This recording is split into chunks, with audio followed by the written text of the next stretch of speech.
gbogbo ìgbónú ẹ̀jẹ̀ tó ń yọ ọmọ rẹ lẹ́nu, gbogbo abiyamọ tó ń gùn mí, mo pè ẹ̀jẹ̀ Jésù, mo ní kó pa ègún yẹn rẹ́ lórúkọ Jésù Kristi. Amen. A bá rí àṣìṣe tí bàbá àwọn ọmọ rẹ ti ṣe tó ń sọ̀rọ̀ lórí àwọn ọmọ ológo tó bí, ẹ̀jẹ̀ Jésù, mo ní kó pa ègún yẹn rẹ́ lórúkọ Jésù Kristi. Amen. A bá rí ohun tí ìyá mi ti tọwọ́ bọ̀ àbí tí bàbá mi ti tọwọ́ bọ̀ tí ègún àti ẹ̀san ké lórí ọmọ, by the power in the name of Jesus Christ, ẹ̀jẹ̀ Jésù, mo ní kó pa ègún yẹn rẹ́ lórúkọ Jésù Kristi. Abarẹni tó lé ọtí ò rí ọmú tó ní ṣe bó ti escape lọ Canada, ṣe bó ti escape lọ sí London àbí America, tó sọ pé ibi ọmọ la máa gbà dà á láàmú. Gbogbo ẹni tí ò rí ọmú tó fẹ́ fi ibi ọmọ dà ọ́ láàmú, irúfẹ́ ẹni pẹ̀lú ẹni mọ́ kó ṣe ìdájọ́ tó kọrò ní wọn. Amen. Ayé àwọn ọmọ yẹn kó bẹ̀ ti gba ìtúsílẹ̀. Amen. In the name of Jesus Christ. Amen. Kí ni àǹfààní mortgage léèyàn gbà tó sanwó títí fún 40 years? Tó wá jẹ́ pé àdéhùn nígbà tó bá ṣẹ́ tó bá lọ tán, ilé tó rà kalẹ̀ àwọn ọmọ máa gbónú rẹ̀ ni. Alóore TV, Alóore TV, nílé ní lóko ni ẹ máa wò ó. Ẹ kúlé ní akí alalé o, ẹ̀rọ wa ní akí ayọ̀ tí wọ́n bọ̀ lójú ọ̀nà nígbà tí wà ní ṣọ́ọ̀ṣì bàbá wa prọfẹ̀tì Olúwaṣeyì Nathaniel aka bàbá Alóore tí wọ́n fi ìlú Ìjẹ̀bú Òde tó fi ṣe ibùjókòó. Lónìí a máa sọ nípa wòlíì yìí ní ṣókí ni o, bó ṣe bẹ̀rẹ̀ iṣẹ́ ìránṣẹ́ ọ̀rọ̀ Nàìjíríà, àwọn tó wà nílùú òyìnbó bó ṣe ń ṣe, pàápàá àwọn tí pé ẹ̀mí àwọn náà máa ń pélé pé ẹ bá gbàdúrà ọmọ yóò gbọ́ràn, ẹ bá gbàdúrà ìwé lání kó kà, báyìí ló ń ṣe, kí ló ń fà á? Àwọn wòlíì tó wà ń ta lónìí wọn á ní báyìí ni, ṣùgbọ́n bá mi là ń rí. Eléyìí náà ni a máa mú wa ní ọ̀kọ̀ọ̀kan èjèèjì amúkàlẹ̀ tó ẹmútọmọ ẹmútí àkúṣe báàlẹ̀ tọrọ ká lọ sí ìlú Ìjẹ̀bú Òde níbi tí a ti bá bàbá pàdé. Wòlíì Olúwaṣeyì Nathaniel, bàbá ẹ káàbọ̀ sórí ètò. Ẹ̀sà kí ní orúkọ Olúwa sà. Ẹ fi àdúrà wọlé fáwọn tí wọ́n wà káàkiri àgbáńlá, ẹ ṣàdúrà fún, ẹ súre fún wọn. Ọlọ́run ayé mo gbé ọ̀gá torí kò máa ń gbọ́ tèmi. Mo dẹ̀ tún dúpẹ́ lé nítorí pé wà tún gbọ́ tiwa. Ògo ni fún Ọlọ́run ní òkè ọ̀run. Gbogbo ojú tó ń wò mí pátápátá lé ní ilẹ̀kùn àánú kó ṣí fún yín. Amen. Ìrànlọ́wọ́ kó ṣí fún yín. Amen. Ìjọ ire kó ṣí fún yín. Amen. Gbogbo ibi tí bàtà ti ń ta yín lẹ́sẹ̀ kó lọ́ kó bòrò ìtura sí. Amen. Bí ayé ń dà láàmú lórúkọ Jésù, ó yẹ gba ìṣẹ́gun lórúkọ Jésù Kristi. Amen. Ẹ̀ ń ṣàìsàn, agbára Ọlọ́run kó dá wọlé yín. Amen. Bí àìní ń bájà, ìbùkún Ọlọ́run kó wọnú ayé yín. Amen. Gbogbo bá pátápátá kábẹ̀sí yin Ọlọ́run lógo. Amen. Ògo ìfún Ọlọ́run ní òkè ọ̀run. Hallelujah. Gbogbo òjijì tó ń rìn kiri lórúkọ ẹ̀mí mọ́ kó gbẹ́sẹ̀ lé lórúkọ Jésù Kristi. Amen. Ògo Ọlọ́run ní òkè ọ̀run. Amen. Jésù Olúwa wa. Àmín. Àmín. Àmín lórúkọ Jésù. Bàbá ní ṣókí fún àwọn tí wọ́n máa bá yín pàdé nígbà àkọ́kọ́ ní orí ìkànnì yìí, ẹ dárúkọ yín o, ẹ sì dárúkọ ṣọ́ọ̀ṣì àti ibi tí ó wà nílùú Ìjẹ̀bú Òde. Orúkọ mi ni Prophet Olúwaṣeyì Nathaniel tí gbogbo ènìyàn mọ̀ sí Bàbá Alóore. Ìjọ wa wà ní ìlú Àjà. Yes, a wà ní ìlú Àjà. A wà ní Ìjẹ̀bú Òde ní Ìjẹ̀bú Mọ̀ṣí. Ní ẹ̀ka ní ìlú Ìbàdàn. Bẹ́ẹ̀ ni wọ́n náà kọ́ ní Dísẹ́ngọ̀f, ẹ̀ka wa náà wà bẹ́ẹ̀. Bàbá tá a bá rí pé ọ̀pọ̀lọpọ̀ àwọn abiyamọ, pàápàá àwọn tí wọ́n wà ní òkè òkun náà máa ń pelé wọ́n ní ọ̀gá Alóore ìjà tí wòlíì wọlé lè fún wa, ká ní ẹ lè bá a bá sọ̀rọ̀ látàrí nǹkan báyìí ló ṣẹlẹ̀ sí àwọn ọmọ àwọn, oríṣiríṣi náà máa ń sọ. Eléyìí sà, mi ò bẹ́yẹn náà gba rúpè yìí ọ̀rọ̀ àwọn ọmọ àwọn òbí nílùú òyìnbó, kí ni a lè sọ pé bí ó jẹ́ ìpìlẹ̀ eléyìí wàhálà tí wọ́n ń kojú lórí ọmọ nílùú òyìnbó àwọn alábíamọ. Ṣẹ́rísà, gẹ́gẹ́ bí iṣẹ́ Olúwa téèyàn ti ń ṣe more than 25 years. Bàbá mi ló kọ́kọ́ jẹ́ Bàbá Alóore, ṣùgbọ́n wọ́n sùn Olúwa 2002. Àti ìgbà yìí pé 2002 jẹ́ bí 24 years. Ego. Ṣùgbọ́n kọ́ tó sùn Olúwa lèmi ti ń ṣiṣẹ́ Olúwa. so tá a bá ń sọ̀rọ̀ iṣẹ́ ìdí àbí kàtẹ́yìn ti wà náà bí 27 years ago jẹ́rí ọ̀pọ̀lọpọ̀ tó ń ṣẹlẹ̀ ní ìlú òyìnbó tán bá kó abiyamọ 100 sílẹ̀ sá 90 nínú wọn àwọn ọmọ wọn ń la ọ̀pọ̀lọpọ̀ ìṣòro kọjá tí wọ́n bá kó abiyamọ 100 sílẹ̀ ní ìlú òyìnbó sá 90 nínú wọn sí 95 ọ̀pọ̀lọpọ̀ wọn ń la ìṣòro ọmọ kọjá ṣùgbọ́n fọ́tò àti páǹsì tí wọ́n ń gbà yẹn làwọn èèyàn ń rí wọn mọ táwọn gangan ń fèsì ṣùgbọ́n mo fi àsìkò yìí gbàdúrà fún gbogbo abiyamọ tó ní ìlàkọjá lórí ọmọ lórúkọ Jésù Kristi ọwọ́ Ọlọ́run alààyè mo ní kó wá solution sí ọ̀rọ̀ yẹn lórúkọ Jésù Kristi. Amen. Kẹrí ọwọ́ tí àwọn abiyamọ fi mú ọmọ wọn gbọ́dọ̀ múra dáadáa torí pé kí ni ṣẹ́rí ọmọ mi ọmọ Nàìjíríà ṣẹ́rí wọn kàn bí sílùú òyìnbó ni ẹ̀jẹ̀ àti ègún ilé bàbá ẹ̀ ṣì wà lára ẹ̀ tó yọ lẹ́nu. àwọn ọ̀yà wọn gbé wọn kúrò níbí àbọ̀nà bí wọn sọ̀rùn ṣùgbọ́n ogun ẹ̀jẹ̀ ilé bàbá wọn ó sì ń yọ wọn lẹ́nu sà. gbogbo ogun tá ń là kọjá sà nípa ẹ̀jẹ̀ ni òun ló fi fà á gbà tí Jésù Olúwa wá sáyé ni wọn fi bí nípa ìbálòpọ̀ ni kò fi ti bí ẹ̀jẹ̀ ènìyàn wá sáyé nítorí pé gbogbo ẹni tó bá ti gbà bí ẹ̀jẹ̀ nípa ìbálòpọ̀ wá sáyé ló ń kárí kọ́ọ̀sì kan tàbí òmíì. wọ́n lè bí àwọn ọmọ yẹn sílùú òyìnbó lóòótọ́ kan máa jẹ́ orúkọ ìlú òyìnbó ṣùgbọ́n ẹ̀jẹ̀ ilé bàbá wọn níbi tó ti bí wọn ẹ̀jẹ̀ Áfíríkà yẹn ṣì ń yọ wọn lẹ́nu sà. nítorí ìdí èyí ọmọ mi ó mú gbókiri ni ọmọ mi ìyá ẹ̀ nínú tó dáa ṣùgbọ́n ó ń jọ yẹn gbẹ́kẹ́gbẹ́ ni ajẹ́pẹ̀ yìí sà ọ̀pọ̀lọpọ̀ ló bímọ tí àwọn ọmọ wọn ò lọ́kọ sà ẹlòmíì ní ọmọ 40 years tó jẹ́ pé kò tí ì bímọ kò dẹ̀ lọ́kọ dèmí tóun àti ìyá ẹ̀dẹ́jọ́ gbé nínú ilé ẹlòmíì wà lóyìnbó ẹ̀ tẹ́kọ̀ ó sá kúrò Nàìjíríà ó lọ sọ́n ó rí pounds ó rí dọ́là lójú kọ́ kò lọ́kọ disappointment ni tó bá ti gbé jùlẹ̀ ni kí ló fa ni pé ẹ̀jẹ̀ ogun wọn lọ lóòótọ́ ṣùgbọ́n ogun ẹ̀jẹ̀ yẹn ṣì wà lára wọn tó ń jọ wọn lẹ́nu ṣé mo lè pray fáwọn èèyàn sà. ó yá àdúrà ni. a bá rí gbogbo ìgúnnú ẹ̀jẹ̀ tó ń yọ ọmọ rẹ lẹ́nu gbogbo abiyamọ tó ń gún mi mo pe ẹ̀jẹ̀ Jésù mo ní kó pa ègún yẹn rẹ lórúkọ Jésù Kristi. Amen.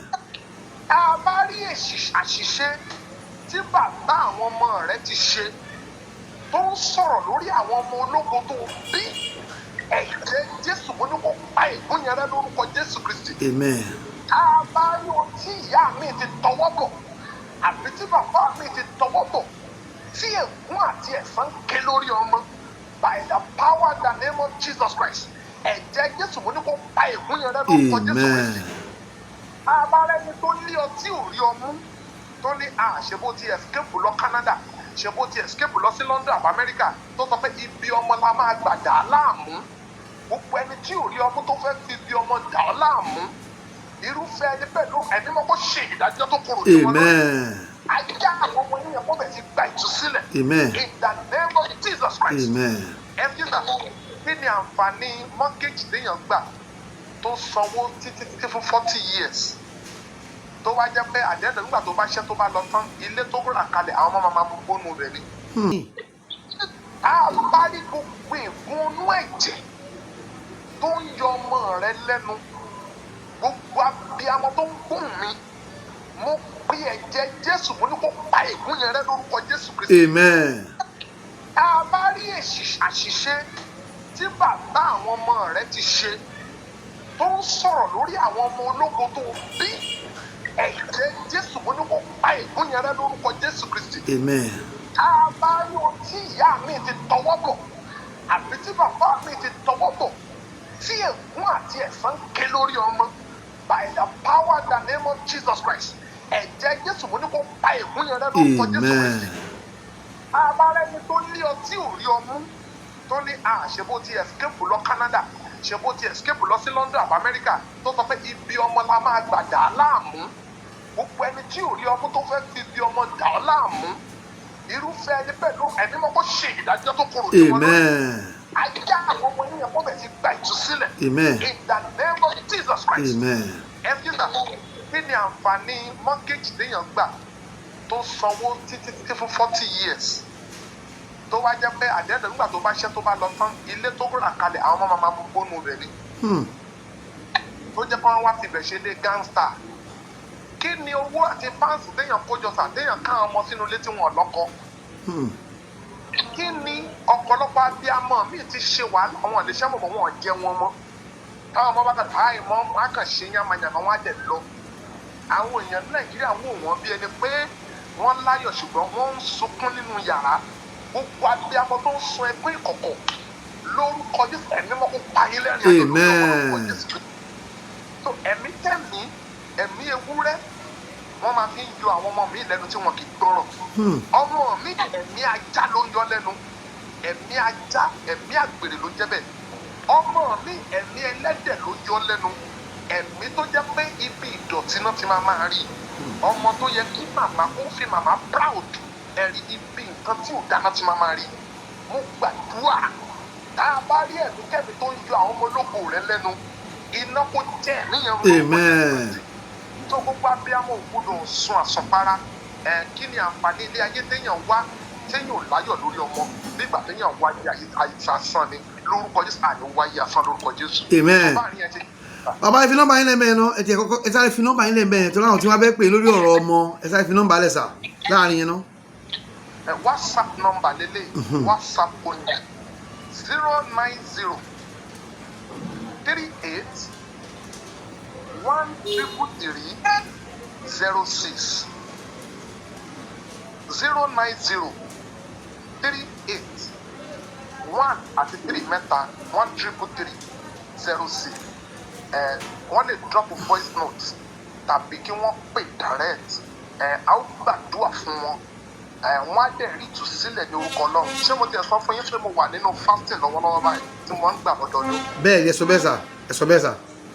Bẹ́ẹ̀ni it's a covenant it's 90 days journey ni ẹ̀ẹ̀kan la máa ń ṣe lọ́dún 90 days ni so lọ́dún bó ṣe máa ń lọ nìyẹn lọ́dọọdún àdúrà májẹ̀mú ni fún gbogbo àwọn tó ń wojú Olúwa àbí tó ń béèrè lọ́wọ́ Ọlọ́run fún nǹkan kan tàbí òmíì mo dẹ̀ gbàdúrà gbogbo nǹkan tó jẹ́ òkè ìṣòro ní Bíbélì sọ pé ta ni wo òkè níwájú Serubábélì ó ní àwọn yóò di yíyọ ó ní tí àwa bá gbàgbọ́ bí wóró mustadi ó ní àwa yóò gbàgbọ́ pé kí òkè ṣí ó ní ká bá gbàgbọ́ kí òkè ṣí di ó ní òkè yẹn á dẹ̀ ṣí di gbogbo ẹ̀yin tẹ́ ẹ bá gbàgbọ́ ó ní tí wọ́n bá gbàgbọ́ wọ́n yóò rí òkú Ọlọ́run ẹ̀rí iṣẹ́ mọ̀ pé ẹ́fíìsà ẹnìkan wà àdẹ̀jọ́ ń sọ̀rọ̀ wọ́n ti lo 38 years fún Amẹ́ríkà wọn àdẹ̀ níwèé. 38 years.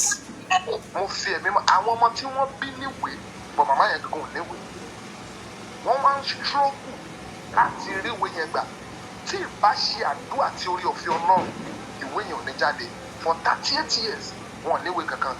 Ìgbà tí Trump tó wá bẹ̀rẹ̀ sí ṣe àwọn òfin tó le ìgbà yẹn lè wé màmá yẹn jáde Ọlọ́run tó bá tó lé jáde nínú àìrí so mi mọ̀ nínú àwẹ̀ náà lọ́lọ́run ti ṣe ìyanu yẹn bẹ́ẹ̀ ni so kò sí tó bá ti gbàgbọ́ ó ti jẹ́ dandan kó rí òkú Ọlọ́run so bó ṣe jẹ́ ni. Bàbá fún àǹfààní àwọn èèyàn tí wọ́n fẹ́ pè yín o táwọn náà fẹ́ jẹ orí ọ̀fẹ́ àwẹ̀ tí ẹ̀ ń lò lọ́wọ́lọ́wọ́ yìí ìgbà wo ló máa parí gan àwẹ̀ yìí ìgbà wo ló máa parí. Ó sì di next month end of April kó tó parí sá. So orí ọ̀fẹ́ wà dára fáwọn tí wọ́n fẹ́ lo àǹfààní àwẹ̀ yìí láti bọ́lọ̀ pàdé.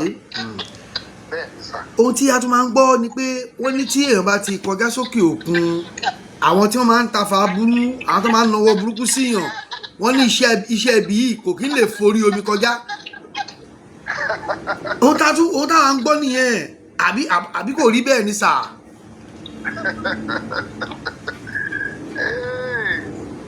Bàbá máa ń dáṣà kan wọ́n á ní àjẹ́ léèyàn níbì kan ó sá lọ síbi kan pé níbo lójú àwọn ayé ò tó.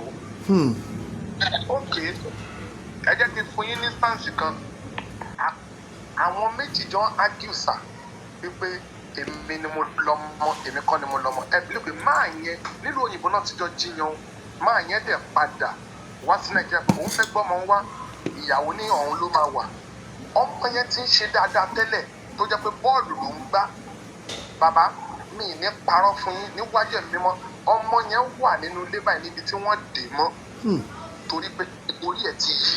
Hey, kàsà. Bẹ́ẹ̀ ni ọmọ torí ẹ̀ dẹ̀ yìí ṣèbí Nàìjíríà bíi náà náà fi tafà sí ọmọ tó yẹ kó máa gbá bọ́ọ̀lù kó máa mówó gidi wọlé ṣùgbọ́n ní ìsìn ó ti wá dé tí ìyá ń náwó lé lórí. Kàsà. Ẹ wo bí ọ̀pọ̀lọpọ̀ ohun tó ń jẹ àwọn tó wà nílùú òkèèrè sà ibi Nàìjíríà bíi náà ti ṣe tó dẹ̀ lọ́mọ tó mú wọn níbi tó wà. Ẹlòmíràn náà ti máa là tẹ́lẹ̀ wá tàdédé dà nǹkan rú fún lójijì ni.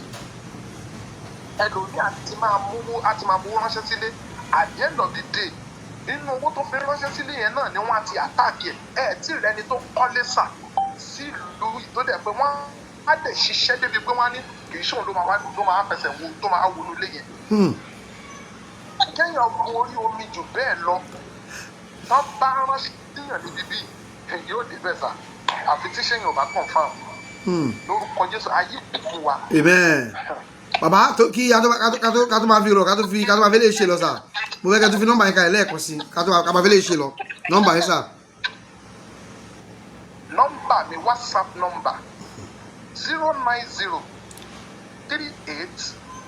090381333 ìyẹn 3 mẹ́ta 06 mo tún pè lẹ́ẹ̀kan sí 090381333 mẹ́ta 06 ní nọ́mbà mi tẹ́ bá ti pè mí bàbá Alóore then ẹ gbọ́ ilé ìsà kí gbogbo èèyàn gbọ́ ilé gbogbo ọmọkùnrin kan wà àbí ajìjàgbara kan wà ní orílẹ̀-èdè tá a wà yìí Olúwa ní pé kó ṣọ́ra gidigidi. Bàbá amadébẹ̀ à ń bọ̀ àti ìlọ ẹ ṣé o ó dàbọ̀.